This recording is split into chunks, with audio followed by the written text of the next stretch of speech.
ఎన్నికల్లో పోటీకి అడ్డుగా మారదని కన్న కూతురుని పొట్టన పెట్టుకున్నాడు ఓ కసాయి తండ్రి. నిజామాబాద్ జిల్లాలో వెలుగు చూసిన ఈ దారుణ ఘటన ఇప్పుడు అందరినీ కలిచివేస్తోంది.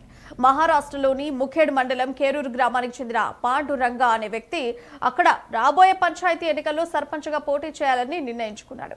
అయితే తనకు ముగ్గురు సంతానం కావడంతో ముగ్గురు పిల్లలుంటే పంచాయతీ ఎన్నికల్లో పోటీకి అర్హత ఉండదని భావించి ఆందోళన చెందాడు. దీంతో ఈ సమస్య నుంచి బయటపడాలంటే ముగ్గురు పిల్లలు ఒకరి అడ్డు తొలగించుకోవాలని ప్రస్తుత సర్పంచ్ గణేష్ షిండే సలహా ఇచ్చాడు.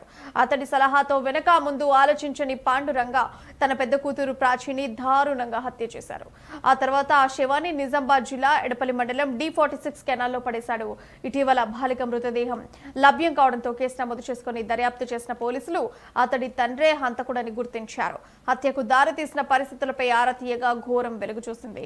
దీంతో గ్రామ సర్పంచ్ గణేష్ షిండేతో పాటు హత్యకు గురైన బాలిక తండ్రి పాండురంగను నిజామాబాద్ పోలీసులు అరెస్ట్ చేసి రిమాండ్కు తరలించారు.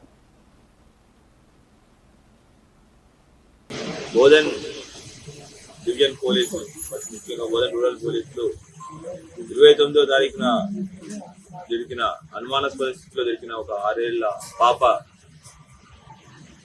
మృతి చెందిన పాప యొక్క కేసుని చేర్చడం జరిగింది.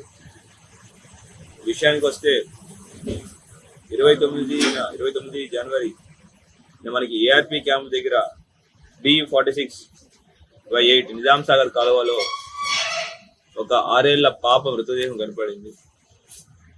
అనుమానాస్పద పరిస్థితుల్లో అమ్మాయి చనిపోయి ఉండడం, దాని మీద మనకి ఇన్ఫర్మేషన్ వస్తే ఇమీడియట్ గా అంటే చిన్న ఏసీపీ గారు, తర్వాత సిఐ ఎస్ఐలు సీన్కి వెళ్ళడం జరిగింది.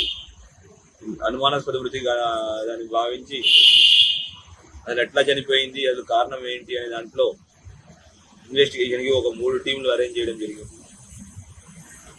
అరేంజ్ చేసుకుని 3 టీంల ద్వారా ఈ పాప ఎక్కడ అని, అసలు ఈ పాప యొక్క ఐడెంటిటీ ఏంటి, అది ఎందుకు చనిపోయింది, అలా ఎవరు చంపారు, ఇలా చనిపోయారు అనే దాని విషయం మీద లోతుగా ఇన్వెస్టిగేట్ చేస్తూ టెక్నికల్ అనాలిసిస్ మరియు మిగతా వాట్సాప్, సోషల్, తర్వాత హార్ట్ ఇంటెలిజెన్స్ ద్వారా తెలిసిన విషయం ఏంటి అంటే, దీనిలో ముఖ్యంగా మొత్తం అన్ని విధాలుగా ప్రయత్నిస్తుంటే ఒక సుధీర్ అనే కానిస్టేబుల్ PC630 ఆయన వాట్సాప్ స్టేటస్ లో ఈ అమ్మాయి కనిపించట్లేదు, ఈ అమ్మాయి ఇక్కడ చనిపోయి ఉంది అని దాంట్లో సెర్చ్ చేస్తుంటే ముఖేడ్ మహారాష్ట్ర గ్రామస్తులు ఈ అమ్మాయి యొక్క నేటివిటీ ఏముంది,